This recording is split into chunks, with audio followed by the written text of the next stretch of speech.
30% sur la lessive à 7,87, ça nous fait 2,36 de réduc pour un total de 5,51. 15% sur les fraises, donc 84 cents, et ça marche sur 2 barquettes, donc faut le scanner 2 fois. D'accord, bon, 35% sur l'huile à 7,88, ça nous met la bouteille à 5,13. Le jambon expire demain, donc il doit être à moins 40%. Ce qui nous fait 6,15 $ de réduction dessus, ouais.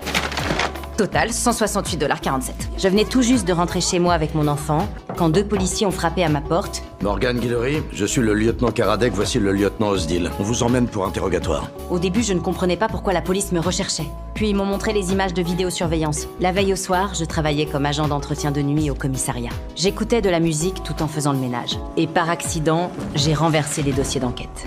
En les remettant en ordre, j'ai immédiatement remarqué une erreur. En regardant le tableau de l'enquête, j'ai fait quelque chose que je n'aurais probablement pas dû faire. Le lendemain matin, lorsque Carla est arrivée au travail et qu'elle a vu que le tableau avait été modifié, elle est entrée dans une colère noire. Je veux savoir qui a fait ça. Qui a écrit sur ce tableau? Daphné, regarde les vidéos de surveillance. Dis-moi qui a fait ça. Après avoir consulté les caméras de surveillance, ils ont découvert que c'était moi qui avais modifié le tableau. C'est un crime grave de compromettre le travail d'enquêteur de la police. Pas entraver quoi que ce soit, j'ai vu un problème, j'ai voulu le régler. Tout ce que j'ai fait, c'est corriger votre bourde. La capitaine m'a alors remis le dossier de l'affaire et m'a demandé de montrer où se trouvait l'erreur. Je n'avais pas d'autre choix.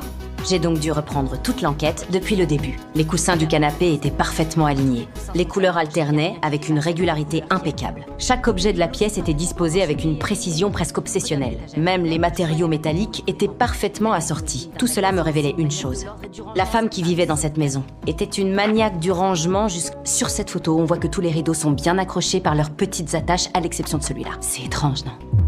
Vous allez pas me faire croire que la personne qui place méticuleusement ses coussins se fout que ses rideaux soient en vrac. Donc, l'attache a dû être utilisée pour autre chose. Quelqu'un a mis du scotch autour puis l'a enlevé. Mais il y a de la colle qui est restée et qui a gardé des résidus. Le labo a les prélèvements, mais il n'y avait pas de scotch sur les lieux. Ça veut tout bêtement dire que quelqu'un a été ligoté sur la chaise avec l'attache rideau et du scotch autour des chevilles. Et comme il n'y a pas de traces sur les poignets du mari, ça veut dire que c'est pas lui qui était attaché. Et donc, il y avait une troisième personne.